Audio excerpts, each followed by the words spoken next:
اور ملک کو جو ہے وہ آج اس مقام پر پہنچا دیا ہے، اور ویسے اب جنرل عاصم نے تو اس پہ نیلے پہ دیلا ہی کر ڈالا ہے۔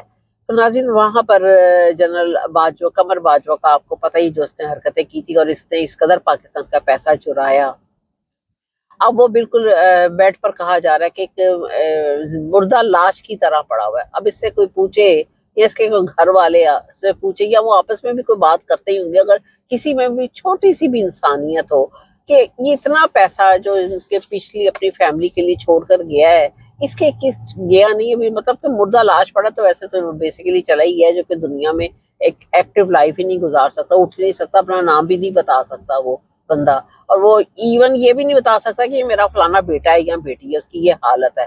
تو ناظرین یہ ایک دنیا میں دیکھتی جیتی جاگتی، اب دیکھیے یہ سزا ہے باقیوں کے لیے سمجھ کرنے کے لیے۔ اب اس کی اتنا پیسہ اس کے کس کام آیا؟ پاکستان کا پیسہ اس نے پتہ نہیں اور بھی کہاں کہاں رکھا ہوگا جو ابھی کسی کو معلوم ہی نہیں ہے۔ تو اب اس سے بندہ اس حالت میں پوچھ بھی نہیں سکتا کہ کم وقت انہیں اتنا پیسہ جو ہے وہ پاکستان کا لوٹا ہے، جزیرے لوٹے، پتہ نہیں کیا کیا اس نے کیا ہے۔ تو 12 ارب تو اس نے خود مانا ہے، اور اس کے علاوہ جتنا ہے اس کا تو خیر کسی کو معلوم ہی نہیں۔ تو ناظرین وہ اس کے کس کام آیا؟ اور پھر اب بھی اس کی یہ حالت دیکھے باقیوں کو بھی عقل شرم نہیں آ رہی کہ تھوڑی سی ہدایت کا راستہ ہی اختیار کر لیں اس زندہ لاش کی طرف دیکھتے ہوئے۔ اب دعا کریں یہ جنرل باجوہ ابھی جلدی مرے نا، میں تو کہتی ہوں اس کو لمبی اللہ زندگی دے، اور اسی طرح یہ بھی تڑپے اور اس کی فیملی بھی تڑپے اور دیکھے، اور وہ پیسہ بھی کسی کام نہ آئے۔ اتنی جنگیں، اتنے حالات خراب ہیں، سارے پیسے ان لوگوں نے، نواز شریف، زرداری، باقی بھی جتنے بھی آرمی کے بڑے بڑے سینئر افسر ہیں سب نے لوٹا ہے ناظرین، اور باقی اس کے علاوہ بیوروکریٹس بھی ہیں، خالی یہی لوگ نہیں ہیں، ان لوگوں کے بھی نام ہیں، ان کے کسی کام نہیں آنا۔ آپ نے دیکھ لیجئے گا یہ ساری ان جنگوں میں سارا عید کا سارا تباہ برباد ہو جائے گا ناظرین، اور اللہ کے گھر میں جا کے ان لوگوں نے علیحدہ جواب دینا ہے، کیونکہ غریبوں کی جو ان لوگوں نے حالت کی، ویسے غریب باقی لوگوں کا، پاکستانیوں کا اپنا بھی قصور ہے، کیونکہ آپ یہ دیکھیں باقی قوم بھی جو یہ بنگال ہے ان لوگوں نے کتنی ہمت کی ہے، ایران ہے پوری دنیا کے ساتھ جنگ کر رہا ہے، تو یہ پاکستانی کیوں اتنے زیادہ بزدل قوم ہے؟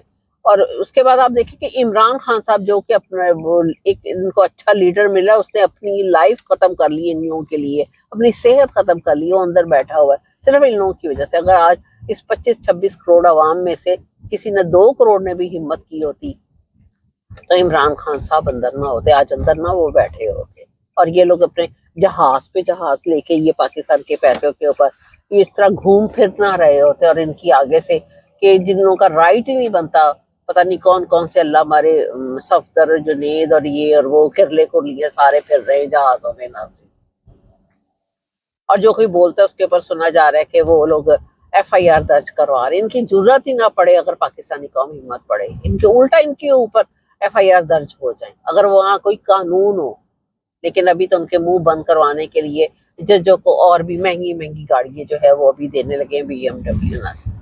تو ناظرین میرا چینل 7RY کے اس کو ہو سکے سبسکرائب کیجیے گا۔ تھینک یو ویری مچ، خدا حافظ۔